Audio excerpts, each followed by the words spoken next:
सभी व्यूवर्स और सभी सब्सक्राइबर को मेरा नमस्कार। हाय गाइस, मैं Salman Verma and welcome to my channel yes you can. Guys, अगर आप भी अभी एनटीपीसी एग्जाम देने जाने वाले हैं तो ये वीडियो आपके लिए काफ़ी हेल्पफुल होने वाला है। सो आपसे रिक्वेस्ट है कि वीडियो को अंत तक जरूर देखें।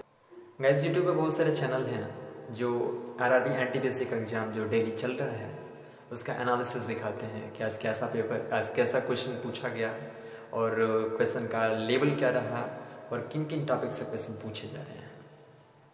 बट मेरा ये चैनल कोई एनालिसिस वाला चैनल नहीं है। हम खुद एक कैंडिडेट हैं जो कि पेपर दे के आ चुके हैं। मेरा पेपर कंप्लीट हो चुका है। तो हम आपको इस वीडियो में उन सब क्वेश्चन को बताने वाले हैं जो हमको 100% याद है, जो मेरे पेपर में पूछा गया। और मैं बताने चाह रहा हूँ कि पेपर का पैटर्न जो है किस तरह का रह रहा है और किन किन टॉपिक से क्वेश्चंस पूछे जा रहे हैं और आपको बचे हुए टाइम में किन किन टॉपिक से फोकस करने की ज़रूरत है जिससे आप ज़्यादा से ज़्यादा स्कोर कर पाएँ। तो हमको जो जो क्वेश्चंस याद हैं 100% हम केवल उनको ही आपको बताएंगे और पेपर का लेवल कैसा है इसके बारे में डिस्कस करेंगे। तो आइए शुरू करते हैं। Let's start. गाइस, सबसे पहले डिस्कस करेंगे कि हमारे पेपर में जीके, जीएस और जनरल अवेयरनेस से क्या क्या क्वेश्चन पूछे गए थे। जो हमको 100% याद है केवल हम वही क्वेश्चन डिस्कस करेंगे और आपको गुमराह करने का मेरा कोई भी इरादा नहीं है। तो चलिए सबसे पहले शुरू करते हैं। सबसे पहले क्वेश्चन पूछा गया था कि बारदो-छम कहाँ का लोक नृत्य है। बारदो-छम कहाँ का लोक नृत्य है? तो इसका राइट आंसर है अरुणाचल प्रदेश। आपको बताना चाहेंगे कि अरुणाचल प्रदेश का जो पश्चिमी भाग है उसमें एक जिला है कामेंग जिला, और इस कामेंग जिले में के अंदर एक समुदाय रहता है सेडुकेस। तो ये सेडुकेस समुदाय के जो लोग हैं यही ये डांस करते हैं जिसका नाम है बारदो-छम। ओके, तो बढ़ते हैं नेक्स्ट क्वेश्चन की तरफ। नेक्स्ट क्वेश्चन पूछा गया था कि सबसे पहला सोशल नेटवर्किंग साइट कौन सा है। सबसे पहला सोशल नेटवर्किंग साइट कौन सा है? तो इसका राइट आंसर है 6 डिग्रीज। आपको बताना चाहेंगे कि 6 डिग्रीज 1997 में लॉन्च हुआ था और 6 डिग्री के जस्ट आगे 2002 में फ्रेंडस्टर लॉन्च हुआ, जो कि वो भी सोशल नेटवर्किंग साइट ही है। फ्रेंडस्टर के जस्ट आगे 2003 में माइस्पेस लॉन्च हुआ और माइस्पेस के बाद से 2004 में हाई फाइव चल के आया और 2004 में ही हाई फाइव के बाद फेसबुक लॉन्च हुआ, जिसके बारे में आप तो बहुत अच्छे से जानते होंगे। ओके, तो बढ़ते हैं नेक्स्ट क्वेश्चन की तरफ। नेक्स्ट क्वेश्चन ये पूछा गया था कि लाला लाजपत राय की मृत्यु किस विरोध प्रदर्शन के उपरांत हुई थी। तो आपको बताना चाहेंगे कि 1928 में लाला लाजपत राय ने साइमन कमीशन के विरोध प्रदर्शन में हिस्सा लिया और इस विरोध प्रदर्शन में लाठीचार्ज के दौरान ये बुरी तरह से घायल हो गए और अंततः 17 नवंबर 1928 को इनका देहांत हो गया। नेक्स्ट क्वेश्चन ये पूछा गया था कि किस फिल्म के लिए ए.आर. रहमान को 2 ऑस्कर अवार्ड मिले हैं। तो आपको बताना चाहेंगे कि 2008 में एक मूवी आई थी स्लमडॉग मिलियनेयर्स, जिसके लिए ए.आर. रहमान को 2 ऑस्कर अवार्ड मिले और एक गोल्ड ग्लोब अवार्ड भी मिला था। नेक्स्ट क्वेश्चन ये पूछा गया था कि काला ज्वर किससे होता है। तो इसका राइट आंसर है लिस्मेनिया परजीवी के संक्रमण से। लिस्मेनिया परजीवी के संक्रमण से काला ज्वर होता है, जिसे ब्लैक फीवर भी बोला जाता है। नेक्स्ट क्वेश्चन ये पूछा गया था कि भारत की किस फिल्म को विदेशी भाषा की सर्वश्रेष्ठ फिल्म की श्रेणी में चयनित किया गया है। तो आपको बताना चाहेंगे कि रीमा दास की एक मूवी आई थी विलेज रॉक स्टार, जिसको विदेशी भाषा के सर्वश्रेष्ठ पिक्चर की श्रेणी में जो है चयनित किया गया था। और नेक्स्ट क्वेश्चन था कि इंटरक्रॉपिंग क्या चीज़ है। तो आपको बताना चाहेंगे कि एक ही जमीन पर अगर 2 तरह का फसल उगाते हैं एक निश्चित पैटर्न में तो उसको बोला जाता है इंटरक्रॉपिंग।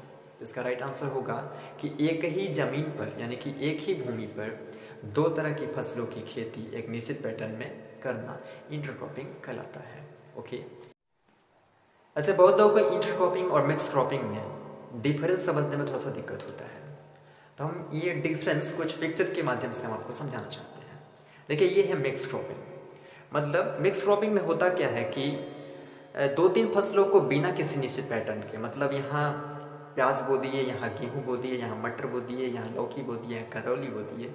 तो मतलब बिना पैटर्न की अगर खेती करते हैं, माने बिना पैटर्न का अगर एक से ज़्यादा फसलों को उगाते हैं तो इसको बोलते हैं मिक्स क्रॉपिंग।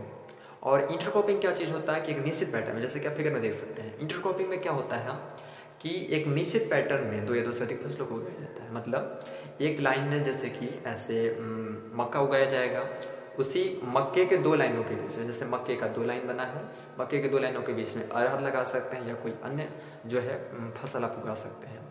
तो मिक्स क्रॉपिंग में होता क्या कि पैटर्न जो है वो फिक्स नहीं होता है या उसमें पैटर्न ही नहीं होता है, जबकि इंटरक्रॉपिंग में पैटर्न मस्ट है, यानी कि इसमें जो फसलों को उगाया जाएगा वो एक निश्चित पैटर्न में ही उगाया जाता है। ओके, तो आई होप आपको समझ में आ रहा होगा। ये फिगर के माध्यम से हम आपको समझाने की कोशिश किए हैं। तो आइए बढ़ते हैं नेक्स्ट क्वेश्चन की तरफ। नेक्स्ट क्वेश्चन पूछा गया था कि आयुष मंत्रालय का पूरा नाम क्या है, मतलब आयुष का फुल फॉर्म पूछा गया था। तो आयुष का फुल फॉर्म है, पूरा नाम है आयुर्वेद, योग, प्राकृतिक चिकित्सा, यूनानी, सिद्ध और होम्योपैथिक विभाग। एक बार फिर से रिपीट करना चाहेंगे, आयुर्वेद, योग, प्राकृतिक चिकित्सा, यूनानी, सिद्ध और होम्योपैथिक विभाग को ही संक्षेप में आयुष कहा गया है। ओके, और बढ़ते हैं नेक्स्ट क्वेश्चन की तरफ। नेक्स्ट क्वेश्चन भी फुल फॉर्म से ही पूछा गया था कि पेटा का फुल फॉर्म क्या है, PETA का फुल फॉर्म क्या है। तो पेटा का फुल फॉर्म होता है people for the ethical treatment of animals, people for the ethical treatment of animals. Next question ये था कि ग्लोबल ड्रम प्रोजेक्ट के लिए 2009 में किसे अवार्ड मिला था। तो आपको बताना चाहेंगे कि 2009 में ग्लोबल ड्रम प्रोजेक्ट के लिए जाकिर हुसैन को अवार्ड दिया गया था। नेक्स्ट क्वेश्चन ये था कि पादपों में कौन सा हार्मोन पाया जाता है। तो पादपों में पाया जाने वाला हार्मोन है साइटोकाइनिन, पादपों में पाया जाने वाला हार्मोन साइटोकाइनिन। नेक्स्ट बहुत ही प्यारा सा और बहुत ही साधारण सा क्वेश्चन पूछा गया था कि क्षिप्रा नदी के तट पे कौन सा कुंभ मेला लगता है। तो आपको ज्ञात भी होगा वैसे कि उज्जैन का जो कुंभ है वो क्षिप्रा नदी के तट पे लगता है। क्षिप्रा नदी, वैसे मैं सिप्रा बोल दे रहे हैं, क्षिप्रा नदी के तट पे जो है उज्जैन का कुंभ मेला लगता है। और नेक्स्ट क्वेश्चन ये था कि 6000 की धनराशि किसानों को किस योजना के तहत दी जा रही है। तो आपको बताना चाहेंगे कि 6000 की धनराशि जो है वो प्रधानमंत्री किसान सम्मान निधि योजना के तहत किसानों को दिया जाता है। नेक्स्ट एक क्वेश्चन योजना से ही पूछा ये गया था कि किस योजना के अंतर्गत 18 से 70 वर्ष की सीमा तक 2 लाख का दुर्घटना बीमा दिया जाता है। तो इसका राइट आंसर है प्रधानमंत्री सुरक्षा बीमा योजना। नेक्स्ट क्वेश्चन था कि राष्ट्रीय प्रौद्योगिकी दिवस यानी कि नेशनल टेक्नोलॉजी दिवस किस दिन मनाया जाता है, किस डेट को मनाया जाता है। तो राष्ट्रीय प्रौद्योगिकी दिवस जो है आपको बताना चाहेंगे कि राष्ट्रीय प्रौद्योगिकी दिवस 11 मई को मनाया जाता है। नेक्स्ट क्वेश्चन ये पूछा गया था कि सांगपो और दिहांग किस नदी का अन्य नाम है। तो ये आपको ज्ञात भी होगा वैसे कि सांगपो और दिहांग जो है ब्रह्मपुत्र नदी का अन्य नाम है। तो इसका राइट आंसर होगा ब्रह्मपुत्र नदी। ओके, तो बढ़ते हैं अगले क्वेश्चन की तरफ। अगला क्वेश्चन पूछा गया था कि MS-DOS किस पर आधारित ऑपरेटिंग सिस्टम है। तो आपको बताना चाहेंगे कि MS-DOS जो है वो कमांड लाइन पे आधारित एक ऑपरेटिंग सिस्टम है, जिसको CLI भी बोलते हैं, मतलब कि command line interface operating system. Okay, अगर MS-DOS का फुल फॉर्म भी अगर आपसे पूछ देता है तो आपको याद रखना है Microsoft disk operating system. Okay, disk operating system. और नेक्स्ट क्वेश्चन ये पूछा गया था कि सिक्किम को किस संविधान संशोधन के अंतर्गत राज्य का दर्जा मिला, या किस संविधान संशोधन के तहत राज्य का दर्जा मिला। तो इसका राइट आंसर होगा 36वां संविधान संशोधन।